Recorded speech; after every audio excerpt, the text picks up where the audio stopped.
కన్నుల నిప్పుల మంట మండుతోంది, కాలుడి గజ్జల గంట మోగుతోంది, పగల పొగల సెగరగిలేను మూడే కాలం వచ్చింది.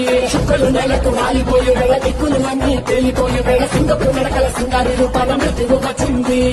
మనే తన కళ్ళు చూసి సూర్యుడే చిన్నబోగా, రేతే వేగం చూసి సెలయ్యే అదిలిపోగా, కలే కోసి కోసి మెట్టుకేళ్ళు పాలిస్తుంది. లోకాలని భయంతో పలికిపోగా గాలిలాగా వచ్చరా